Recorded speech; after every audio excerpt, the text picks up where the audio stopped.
Welcome to the Megacast, our live local daily TV, radio, and streaming show. I'm Tyler Kieft. Today we'll be talking to a number of people about topics of interest and importance to Michiganders like you. Let's begin on our website at civiccentertv.com. On our local news page, there we have resources from the Centers for Disease Control and Prevention, Michigan Department of Health and Human Services, as well as the Oakland County Health Division on COVID-19 and other important topics. We also have local news stories from across the state of Michigan that you can find there as well each and every day. And let's begin with those headlines today and what's making news across the state of Michigan. First off comes from our friends at the Detroit News and Karen Buford, the author of this article. The state added 12,414 cases of COVID-19 over the past week, with 173 of those being deaths, the Michigan Department of Health and Human Services announced on Tuesday.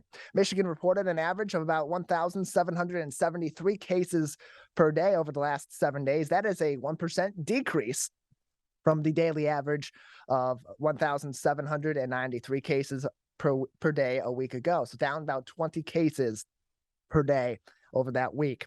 On Monday, the state reported 1,051 adults as well as 23 pediatric patients were hospitalized with confirmed COVID-19 infections. That's an increase, of course, from last week's 978 adults and a decrease from 24 children a week ago. Inpatient records were set on January 10th when 4,580 adults were hospitalized with COVID-19. On Monday, Michigan had about 5.8% of the state's hospital beds filled with COVID-19 patients. That compares with 24% of hospital beds being full and 2,889 daily emergency room visits due to COVID in the first week of 2022. Read that full article from Karen Buford on our website at civiccentertv.com on our local news page.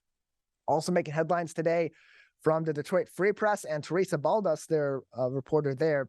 A judge is warning the Oakland County prosecutor about bad-mouthing James and Jennifer Crumbley, the parents of the alleged Oxford high school shooter, so as to not taint the jury pool. When it comes to how many victims were harmed at the deadly Oxford high school shooting, the judge agrees with the prosecution. Quote, "There are certainly far more than 4, end close quote," the judge wrote in a court order on Tuesday, referring to the number of students who were killed in the massacre, but certainly recognizing that more than just those 4 individuals were affected by the massacre on that day in November a year ago. But the judge showed some defense to the parents of the shooting suspect, James and Jennifer Crumbley, who alleged that the prosecutor is still bad-mouthing them publicly despite an existing gag order by emailing case updates to more than 1,800 registered victims.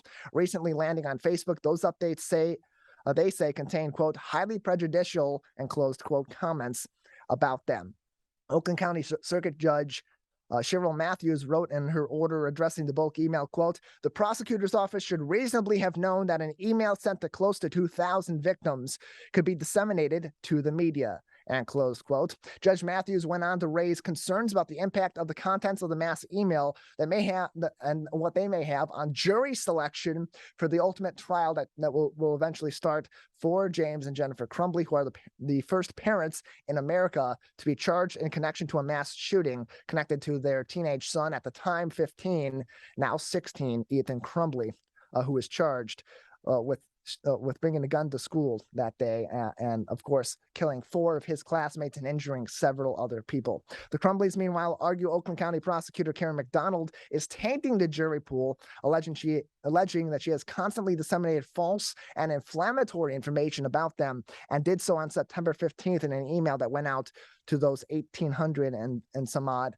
addresses. Judge Matthews took issue with the email, noting that, quote, a portion of it, quote, insinuates that the defendants have a duty to come forth with evidence and or that the Crumbleys, carry a burden of proof, and closed quote. That full article with much more details on this and of course, the warnings coming from the Oakland County Circuit Court judge in that case toward the prosecutor's office regarding this information that's being disseminated to the public, particularly to victims of the Oxford High School shooting and their families, about the family of the alleged shooter, can be found on civiccentertv.com's local news page.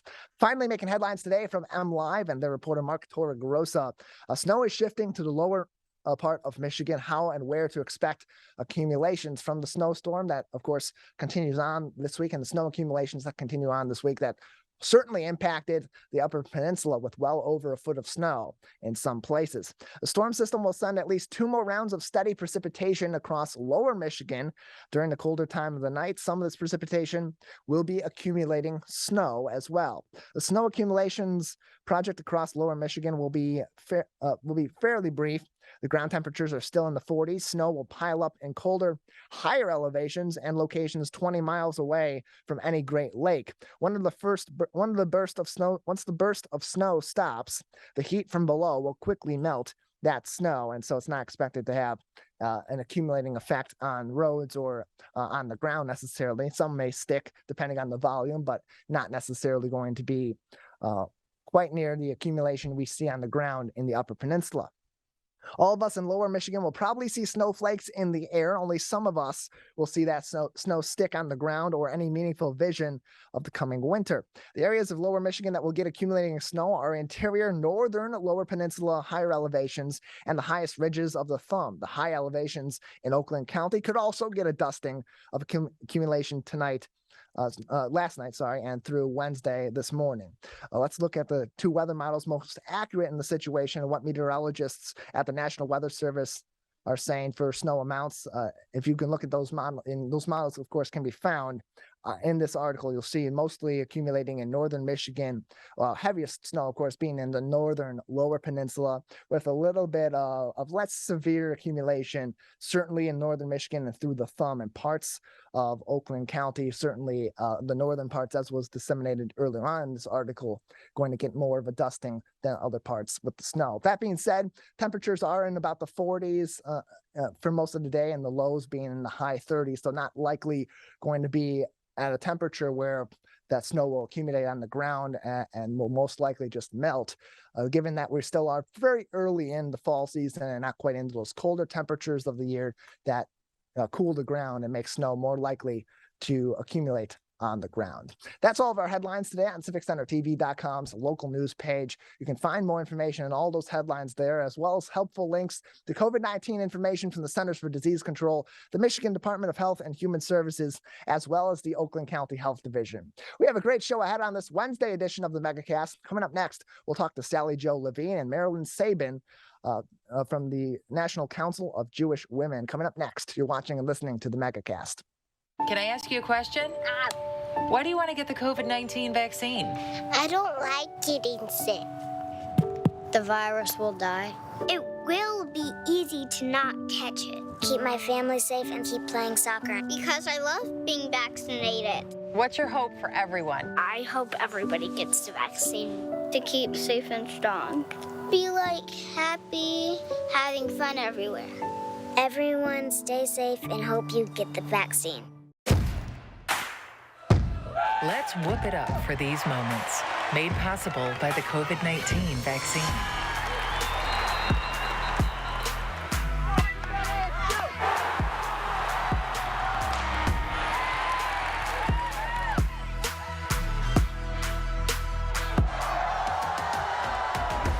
Keep the cheering going by keeping yourself protected and your COVID-19 vaccines up to date.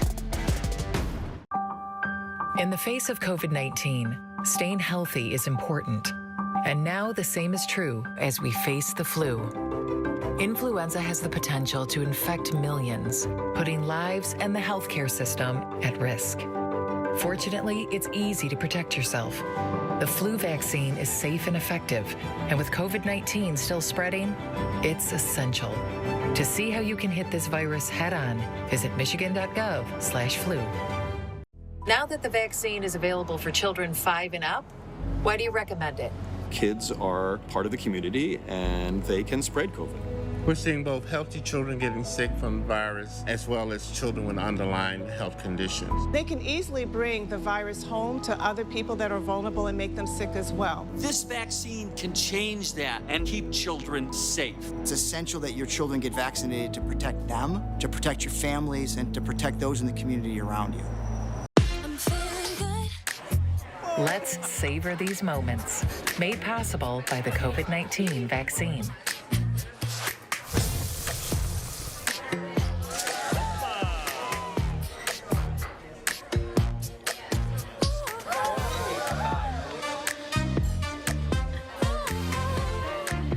Keep the dining out going by keeping yourself protected and your COVID-19 vaccines up to date.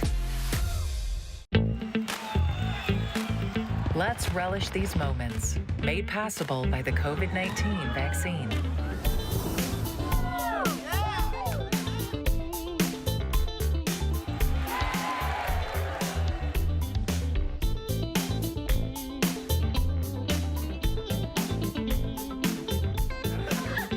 Keep the festivals going by keeping yourself protected and your COVID-19 vaccines up to date.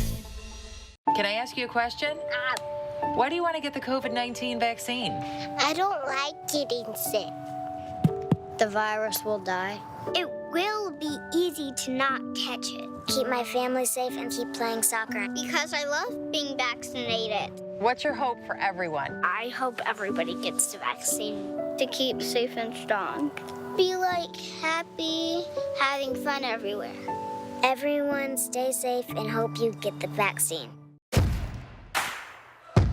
Let's whoop it up for these moments, made possible by the COVID-19 vaccine.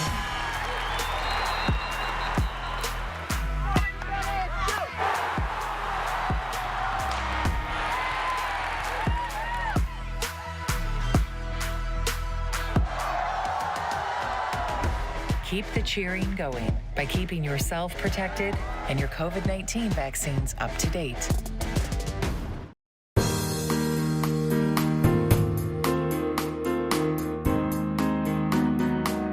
Welcome back to the Megacast, our live local daily TV, radio, and streaming show talking about all things Michigan. I'm Tyler Kieft.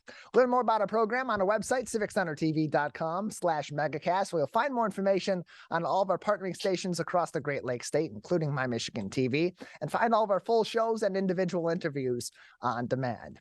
Joining us now are a couple of women from the National Council of Jewish Women. Joining us today, Sallyjo Levine is the president of the National Council of Jewish Women of Michigan, and Marilynn Sabin is a volunteer with Kosher Meals on Wheels. Thank you both for joining us today. Thank you. So we're having wanted to talk about the upcoming Women of Vision benefit luncheon being put on by the National Council of Jewish Women on October 26th. That is a week from today. That's next week, Wednesday. Sallyjo, tell us about this event and why it's important to your organization, as well as how people can participate. Okay, excuse me, Women of Vision is an annual fundraising event. We honor people in our community that have made a difference, are making a difference. We bring in a well-known speaker, but most important, we honor people who honor us. Marilynn Sabin being one of them, who's one of the honorees this year. And we have Carrie Kushner, who is also being honored, and then we have Carolyn Krieger from CKC Advertising Agency, Public Relations Agency. But our speaker this year, our national speaker, is Juju Chang, who is on Nightline, Good Morning America, ABC News. And it's a great event too to recognize some of the great community service that's being done by your organization and others that are partnering with your organization and others doing great volunteer work. So for people that want to participate in this event, how can they go about doing that? And is there still availability, being that this is a week out? Absolutely. They can call the National Council of Jewish Women office at 248-355-3300 and ask about tickets. You can get a ticket to the event. You can have a ticket for the whole day, which includes lunch also, and a meet and greet with the honorees that we have this year. But it's not too early. It's not too late. And more information, of course, can be found on the website as well. Again, that event coming up next week, Wednesday, October 26th. Registration is happening from 9:30 to 11:45. Boutiques are open 9:30 to 3:30. Meet and greet with Juju Chang is 10:45 until 11:30 a.m. And then 11:45 onwards will be the awards, the guest speakers, lunch, and more. Information can be found on NCJWMI.org. NCJWMI.org for more information, and there's several different donation levels beginning at $54. Again, NCJW, or National Council of Jewish Women, MI, so for Michigan.org for more of that information. We have one of the awardees also with us. Marilynn Sabin from Kosher Meals on Wheels is with us on this program today too. You'll be recognized as one of the winners of the recipients of the Josephine S. Weiner Award for Community Service. And this will be awarded to you and Carrie Kushner at this event coming up next week. So Marilynn, tell us about your involvement with Kosher Meals on Wheels, when that started, and why you spend your time volunteering for that organization. Kosher Meals on Wheels will be 50 years old next year. I was fortunate enough to be involved with it the very first year. I was a packer. And by that, I mean, we have people come in early in the morning to pack 2 meals a day for delivery by volunteers that come later to pick up the meals for us. For 7 years, I did it 50 years ago, and then I went to work full time. And when I retired, it was National Council has always been very special to me. And so I went back to volunteer with Kosher Meals on Wheels. And I'm still doing it today.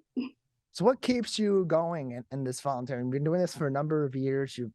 This organization obviously helps so many people that are food insecure or just in need of food in their home that maybe they're not able to get themselves. So what keeps you going in this role as a volunteer for Kosher Meals on Wheels?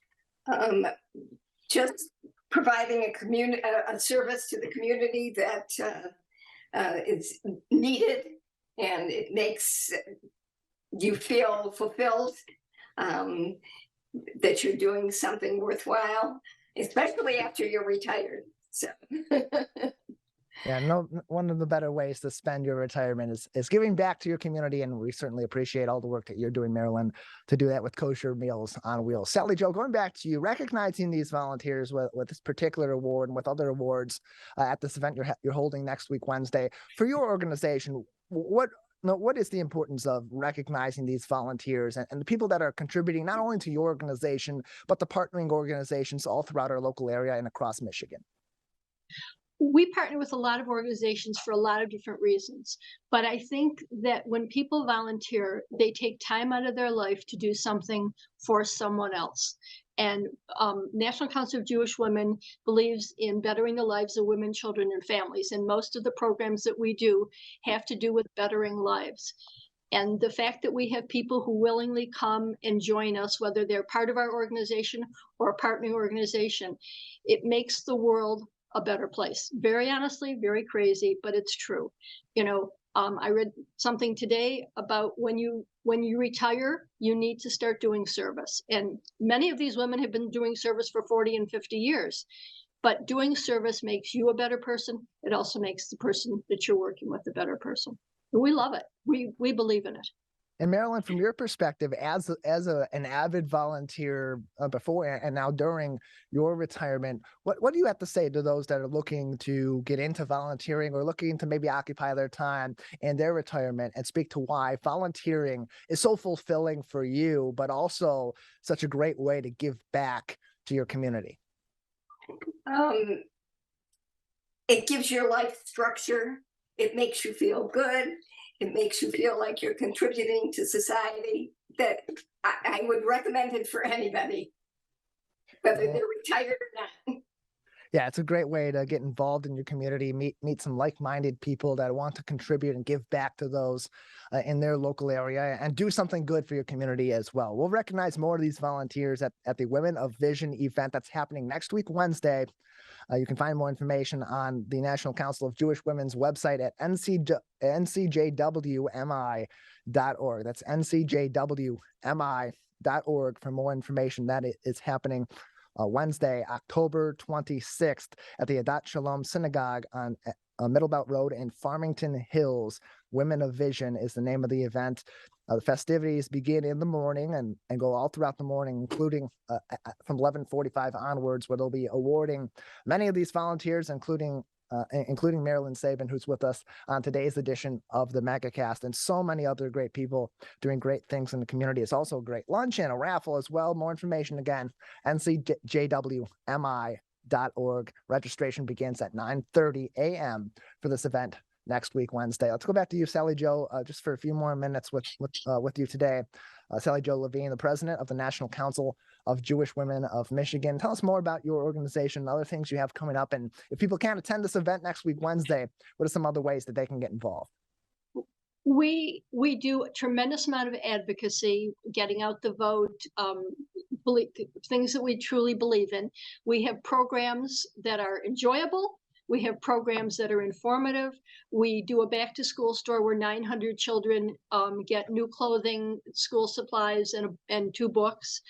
We do a backpack project that we give backpacks to kids in Oakland County.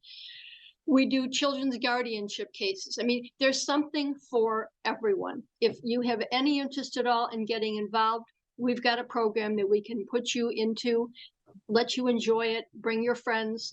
We are open for anyone who wants to come and join us in what we do. We have 2 books that we have. One's called Teen Yellow Pages, one's called 313 Baby. This one is for Oakland County. This one is for Detroit. So there's so many things that we do, and we welcome your interest and your involvement. More information, again, can be found NCJWMI.org. And again, the Women of Vision event is happening at the Adat Shalom Synagogue in Farmington Hills, 9:30 a.m. until 3:30 p.m. for the festivities. Wednesday, October 26th, 2022. Go to the website, ncjwmi.org, to find more information, as well as to register and join them for a featured speaker, being the Emmy Award-winning co-anchor of ABC's Nightline and regular contributor to Good Morning America, as well as ABC's 2020 Juju Chang, and celebrate many of the great volunteers in our local area, including Marilynn Sabin from Kosher Meals on Wheels, who's been with us today as well. Sallyjo, Marilynn, we thank you so much for joining us, and Marilynn, congratulations on your honor at this event, and thank you for your volunteerism. Thank you. Again, more information on this event, and you can celebrate the great volunteers in our community by joining them at Women of Vision.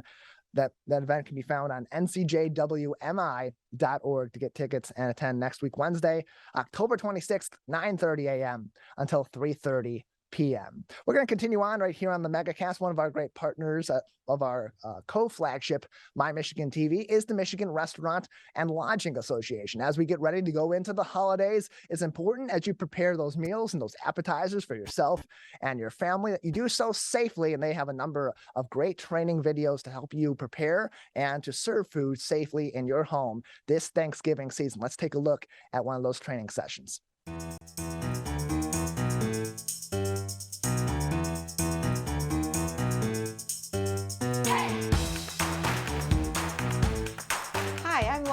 And I'm Jake, and we're going to talk about whether you're prepared for the holidays. We cover the fun do's and the fun don'ts. Yeah, there's a lot going on. There really One of is. the lovely things about doing those special holidays and those special family gatherings is we like to pull out all the family heirlooms and use them.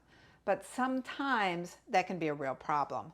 So you need to make sure that whatever you're using is actually food grade. Should you actually put cocktail sauce on there? Those kinds of situations. Because we have had that happen to us where you had a beautiful boards done, but you put it on a silver platter, and then that became a real issue. Yep, turns that tarnish real quick, doesn't it? Turns the meat green, so that's never a good thing. So lots of lovely things that I have pulled out of my cabinets that are hand-me-downs, great-grandma sorts of things. So it really is, what are we going to use? Yeah. Speaking of fun do's and fun don'ts, look at this thing. This thing's amazing. That thing's way older than I am. She's beautiful. But I'm not sure what this is made out of. Do you have any idea? I really don't. I don't believe that that's actual silver. Look, it feels really light. It might be zinc or something. What I'm concerned about more is the actual bowl, too, because I don't actually know. It's a stoneware of some kind, but what would I put in it, right? If I put something acidic in there, is it going to leach out? Right, what's in the glaze, the paint? And this has the candle that keeps it hot, which is kind of a fun thing to be able to use. But I know I can't put this in the oven or it will shatter. So that can be a real problem too. This is a lovely little, actually was a wedding present, which is so lovely, but again, I would love to use this for nuts or something like that, but with all the tarnish, of course, it's kind of ugly at this point in time. Well, and even if you polished it up, as soon as you put something acidic in there, it could go really fast. Right. So you want to be careful about what you're actually going to put in here. Right. Nuts something or that's candy wrapped. might be okay. Yeah, like a wrapped candy. That'd be nice. That would be very pretty. Yeah. Of course. And this one's cool too. Is this pewter? Yes. Looks like pewter to me. It's very heavy. But pewter, I mean, that leaches too, correct? Yeah. So the couldn't deal, use this either. The deal with pewter, obviously acidic goes in there, but hot on there, it also produces a gas, and neither one of those are things you want for your food. I love to use all the pretty bowls, and a lot of us pick up these bowls all the time, and then we're going to use it for tomato salad or one of those fun things, but should you? One, it's painted, so it's very misleading, but it could totally have lead in it, right? I mean, and then you're worried about leaching lead into your food. Yeah. And lead's no bueno. It really is one of those, take a look at it, is it really for food? Well, and be confident about what it's made out of. Because if you're not sure, the risk is there. Right. Yeah. This one's beautiful. I would love to turn this into a shrimp cocktail dish. But knowing that it's not really a food contact surface, I think it'd probably be best if we didn't. The center part's beautiful and glass, so I'm sure that's safe. Right. But the outside, you'd have to have little cups or something in like a muffin tin or something that's going to be a barrier between the platter and the food. And then there's this one, this copper bowl. I love this. Isn't it so cool? Finding copper bowls now is very, very difficult. Yeah. And they used to use them all the time for whipping up the egg whites, right? Copper is really, really good for that. But would I actually put food in it? And as you could tell, copper gets all that nice little tarnish in there. I actually love the tarnish. It's so pretty. The tarnish is great. Yeah. But what Look at would the Statue of Liberty. but- She's beautiful. But what would I put in it? That's kind of the big conversation. So making sure that, yes, great-grandma's coming and you want to show off the stuff that she's handed down to you, but let's do it in a really good way. It has to be the conversation that we deal with. I think if you were really dead set on using something like this or even this pewter bowl, you could put a cloth napkin in it and put your dinner rolls in it or something like that. As long as you're not utilizing this as a food contact surface, you'll be safe. Yeah, that's a really good way, you know, using rolls or crackers or something like that. That's a good way. And then you can put a festive cloth in there. That Grandma would be will love perfect. it. Yeah. Certainly. So, fondants, right? Yeah, decorating your table is lovely, but making sure you do it safe is always the conversation. Absolutely. Well, Jake, I've got the table ready to go. Appetizers, everything's ready to go. What do you think? I think it looks great. I'm really loving your Persilla, that's not her name, Persilla centerpiece. I know.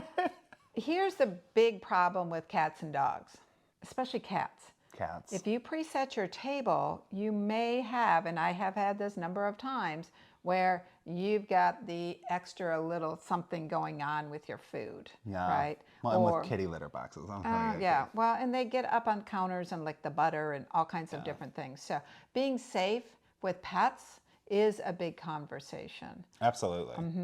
Setting out appetizers, it's a great way to go, but... How long have they been out? I know, that's the thing. A lot of times we set out those appetizers at 10 o'clock in the morning and then you're eating at 4 or 5 o'clock in the afternoon. Yeah. And you're leaving things like shrimp and especially sushi out for that long of a period of time. And then you wonder why all your family gets sick. I think a great way is to pull things out in kind of a sequential order, right? So that you're pulling things out as you need them, rather than just setting it out and having everybody graze throughout the day and abusing that time and temperature that really makes the risk of eating something like shrimp or sushi risky. Well, doing it in small batches too. Yeah. Stoneware like that can be cooled before you put it in there, which helps keep that temperature control. Right. But doing a small batch, if you've got 20 people coming for a meal, right? We like to set everything out in the first place because it looks like we have lots of food, so help yourself. But in the long run, that can really be an issue. And when I'm going to bring out something fresh, like my ranch dressing, I'm going to bring out a fresh container, not pour some ranch in there. Because again, that's a time and temperature sort of a situation. Don't pour the new on the old, because then you're going to run into some serious issues. There's no way for it to stay cold. Right. Yeah. Another issue here is, and this is one of my pet peeves with my family, is use the utensils, right? Yeah, don't dig into those shrimp with your fingers. Yeah, and you really do want to have a utensil for each different thing. Not that you have a buffet with 2 or 3 tongs that people are digging in and out. And people have allergens. If I've got somebody who's allergic to shrimp and you use those tongs over here on the vegetables, then I can have some serious problems there also. Yeah. So it well, is and a with big the deal. way allergens are ticking up anymore, everybody's family has at least somebody that's getting to be allergic to something. Yeah. So you could even put some markers out on things if you're really trying to be accommodating. But I agree, having those separate utensils, that is essential. Right. Yeah. One of the things I do a lot of is cookie baking this time of year. Yeah, and that I is a love these. big part of what I do. But I've got family who's allergic to that. Yeah, Because nuts and they, wheat. no, it's not even that. She has an apple. She can't eat apples. Really? And a lot of cranberries have apple juice Right. when they preserve them. So it has to be being very careful about what you're doing and what your people eat. And when you're giving people cookies, making sure that those allergens are labeled on there. If you put peanuts in it or walnuts or whatever. A lot of family gatherings, we set the table ahead of time. We always get the kids involved. We like everything to look beautiful. And, you know, I am very, very particular about don't touch the part I put in my mouth, right? Yeah. If you're going to set the table, did you wash your hands first? Are you sticking your fingers on the spoon? Are you handling the glasses this way? To just have those basic conversations. And it's hard, especially because you really want your little ones to help and learn how to set a table, but making sure that they've actually washed their hands first so that great grandma doesn't pick up some nasty little bug that your 3-year-old is carrying around. That really is a big concern for these family gatherings that we're doing, is keeping them safe. And it can be quite a bit just to get family trained on how to do stuff. That's really what it is with kids, right? I mean, you want them to do it every year. So if you can train them now, hopefully next year or at the next holiday, they'll have a little bit better understanding of how to handle it. And we might need to train the cat too, or lock them in a room so they're not in there. Or like we've all had those things where the dog ate the pumpkin pie, making sure that that sort of thing doesn't happen is a real issue, right? Did you find the ham on the floor and the dog was licking it? Then what happens? Yeah. So keep your food safe. I'm Laura. And I'm Jake. My, oh my, we're ready for the holidays. We are.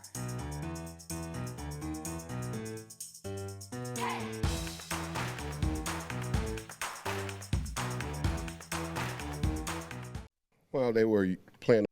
My, oh my, you can find more of that on mymytv.com. mymytv.com for more food safety with Jake and Laura, courtesy of the Michigan Restaurant and Lodging Association. We'll take a break. On the other side, we'll go from keeping your Thanksgiving meals clean to maybe keeping the conversation a little cleaner at the Thanksgiving dinner table when you're talking politics with your family. We'll talk politics instead in a much cleaner and friendlier way with Dave Dulio from Oakland University. Coming up next, you're watching and listening to the Megacast.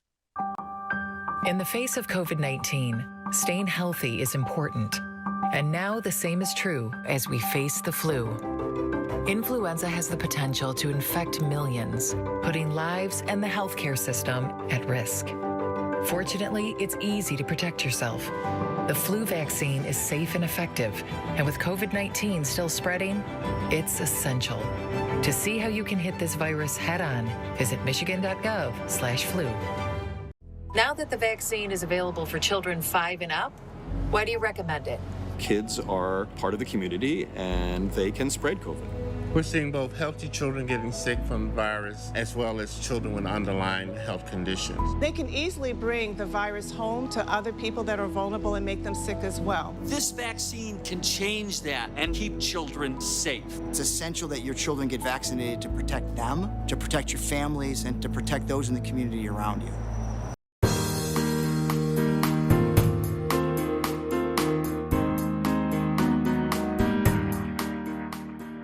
Welcome back to the Megacast. I'm Tyler Kieft. You're watching our live TV, radio, and streaming show about all things Michigan. Learn more on our website, civiccentertv.com/Megacast. You'll find information on all of our partnering stations across the Great Lakes State, including My Michigan TV. Joining us now on the Megacast is a professor of political science at Oakland University and also their director for the Center for Civic Engagement there as well. Dave Dulio joins us once again on the Megacast. Dave, thanks for being with us. It's my pleasure. Good morning, Tyler. Good morning to you as well. So we had a debate last week between Governor Gretchen Whitmer and Tudor Dixon. It was the first debate out of two. We got another one coming up next week. That'll be co-hosted by the Center for Civic Engagement at Oakland University. And coming out of that first debate, it was kind of surprising. We didn't really see so much of either of these candidates going on the offensive. It was really more about defending their stance and maybe even clarifying, in the case of Tudor Dixon, where she stands on critical issues, particularly abortion. Your key takeaways from the first debate?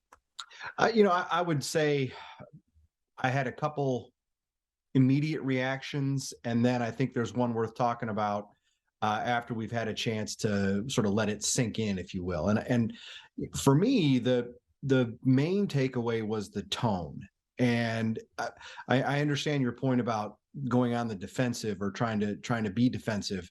But in part, that was brought about by the other candidate taking it to their opponent, right? I think Tudor Dixon was very aggressive, as I think we could all expect, given her place in the polls. But Governor Whitmer hit back, and it got pretty nasty. They called each other liars, or they questioned the truthfulness of their opponent at multiple times. I think they both used the term dangerous to refer to their opponent. So it was pretty nasty. And the other one for me was it's always tough to criticize the moderator because they're in a tough spot, but it was surprising to me that the economy didn't come up, inflation didn't come up until 45 minutes into the debate. That was just given that that's the number one issue again, right? It was number one months ago. Abortion supplanted it for the summer and the early fall, and now we're seeing polling that demonstrates the economy, inflation, gas prices is the top concern of folks in Michigan, and the one that I think we needed to let sink in a bit was, and I think we're seeing this in the polls, right, is that the race is tightening. So from all accounts, Tudor Dixon helped herself quite a bit on in that debate last week, and I think that she's going to try to ride that momentum when we have the next one on the 25th. Yeah, and it's interesting too, because all three of these major races at the top of the ballot in the state of Michigan heading into the midterms are really tightening at this time. We've seen Governor Whitmer's numbers, which were well in the high teens in the polls, and in many polls ahead of Tudor Dixon, now shrinking down anywhere I've seen from 6 points to an 11-point deficit at this time coming out of the first debate, with the next one being next week. And then we're also seeing these other races between Christina Caramo and incumbent Secretary of State Jocelyn Benson, as well as between Matthew DePerno and incumbent Attorney General Dana Nessel, also tightening. In particular, it's interesting, the Nessel versus DePerno battle, because that we're seeing, there's an interesting article from Dave Boucher at the Detroit Free Press about that today, actually. It just was posted a little while ago. Saying that multiple polls are showing that Matthew DePerno is now essentially neck and neck with Dana Nessel in that race, but also that a significant portion of the population that was polled hadn't heard of Matthew DePerno. So what is that? Where's that momentum coming from then? Yeah, I think that that's certainly true, that Mr. DePerno has less name recognition across Michigan, certainly than his opponent, and I think certainly than his campaign would like to have, right? They're all tightening because Michigan is a competitive state. Michigan's a 50-50 state. Joe Biden won Michigan last time by 150,000 votes out of many millions cast. That's a really small margin. I think what we've seen, in the first part of the campaign season, when maybe all those statewide candidates had larger leads in polling, is some Republicans maybe not being convinced that they were going to vote for their party's nominees, or waiting to find out more about their party's nominees. But the tightening is Republicans coming home, right? Republicans are coalescing. Republicans are getting behind their nominees, and I think it's in part because the comparisons and contrasts with the Democrats' nominees are coming out, and I think the debate between Governor Whitmer and Mrs. Dixon is pointed and in terms of showing those contrasts, and that's what Republicans are reminded of, that, hey, look, maybe I don't like Matt DePerno or Christina Caramo, and maybe they wouldn't have been my first choices, but you know what, I really don't want those Democrats in office. So I think that's an internal conversation that many Republicans are having in their own minds right now. And it was probably predictable had we taken an unemotional examination of it, months ago. The next debate between Governor Gretchen Whitmer and Republican challenger Tudor Dixon will be October 25th. That's next week, Tuesday, 7 o'clock, 1 hour commercial-free broadcast locally where we originate our broadcast in the Detroit area on WXYZ Channel 7. It'll be moderated by Chuck Stokes from Channel 7, as well as WXMI or Fox 17 in Grand Rapids. They're Doug Reardon, and Fox 47 out of Lansing's L. Myers, and also will be simulcast on those stations locally in those areas as well. So all across the state of Michigan on the campus of Oakland University, and co-hosted with the Center for Civic Engagement at Oakland University, Tuesday, October 25th at 7 p.m. And yes, that is the final gubernatorial debate of the season, Tuesday, October 25th at 7 p.m. at Oakland University. As we approach Election Day, only a little over a couple weeks away at this point in time, Dave, we're seeing that more political ads are coming out and being more frequently broadcast, and they're more frequently being negative.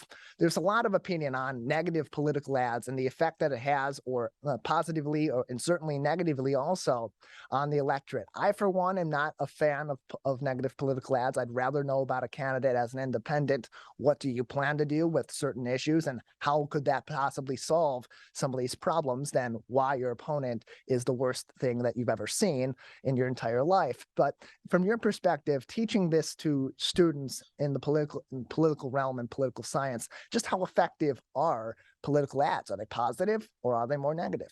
Yeah, Tyler, it's a great question, and it's one that political scientists struggle with.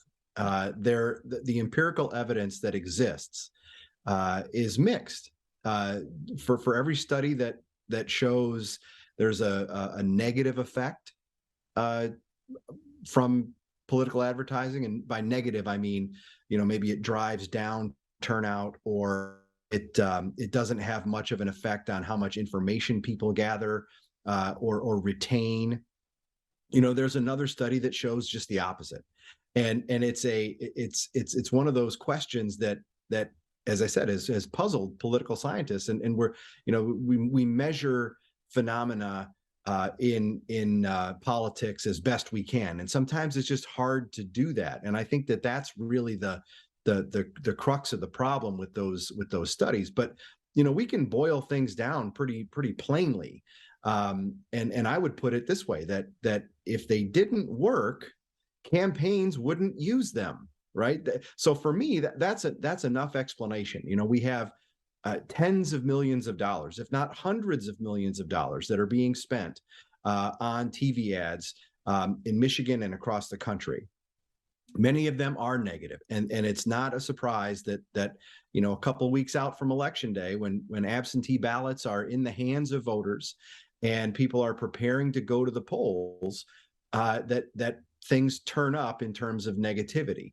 I would expect that closer to Election Day, maybe the last 4 or 5 days, we start to see less negative ads and more positive ads as candidates try to remind people who they are and remind them that they're not just all negativity. But campaigns and other groups that spend money have limited resources, and they would not use those limited resources on a tactic that did not work. So for my money, negative ads absolutely work. Oakland.edu/CCE for more information on events to the Center for Civic Engagement at Oakland University, who will be co-hosting this upcoming gubernatorial debate next week, Tuesday, October 25th, 7 p.m., 1 hour, commercial-free, broadcast in the Detroit area on WXYZ, Channel 7, in the Grand Rapids area, WXMI, Fox 17, and in the Lansing area, WSYM, or Fox 47, and they will have moderators from each one of those stations, Chuck Stokes from Channel 7, Doug Reardon from Fox 17, and L. Myers from Fox 47 will be moderating this debate at 7 o'clock at Oakland University next week, Tuesday. And Dave, as we talk about the negative ads or the attack ads and their impact on the electorate, especially as they go closer to Election Day, how do you believe that this time and that particular method of going after your candidates may translate to the second gubernatorial debate, given that it is so close in proximity to Election Day? Boy, I think you're going to see Tudor Dixon continue her aggressive posture against Governor Whitmer, right? She's, even though the race is likely tightening, she's probably still behind, and she needs to make up that ground. So she needs to continue to introduce herself to voters. I think it's and we should have talked about this at the top too, is that first debate with Wood TV over in Grand Rapids was not broadcast here in Southeast Michigan on TV, right? You could find it online and all the major players streamed radio, it. But still that it was not broadcast for people to see here in our part of the state. And that's unfortunate.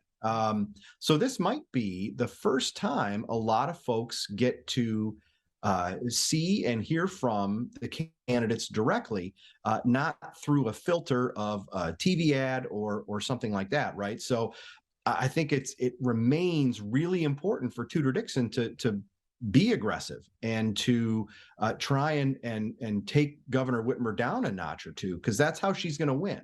And for Governor Whitmer, I think it was also a feature of her performance was that, she talked a lot about bipartisanship, how she had signed 900 bills into law in her time so far, and that they're all bipartisan. Well, that's true, right? She has been dealing with a Republican legislature, so by definition, anything that comes out of there and that she signs is bipartisan. But she tried to feature that quite a bit. And I think that is tipping off her strategy for at least the first debate, and I would imagine the second one too, is that she's trying to reach those independent and persuadable voters, while Tudor Dixon might be still trying to shore up some of her base, at the same time attract enough of those independent and persuadable voters to put her over the top. The next debate, of course, October 25th, next week, Tuesday, 7 p.m. at Oakland University, broadcast across the state on Fox 47 in the Lansing area, Fox 17 in Grand Rapids, and Channel 7 here in the Detroit area. It's co-hosted by the Center for Civic Engagement. It's also a big day that day for the Center for Civic Engagement, as it's Civility Day during the day and maybe not so much at night with the candidates at 7 o'clock for that debate. Tell us about Civility Day and how people can get involved and join in on the more positive festivities earlier on that day. Yeah, sure. Civility Day is a partnership with the Civility Project, and you had Nolan Finley and me on a few weeks ago to talk about it. It's Nolan Finley and Stephen Henderson, right? Nolan from the Detroit News, Stephen from WDET, and they have come together to start the Civility Project, which really is about their relationship as polar opposites in terms of politics, right?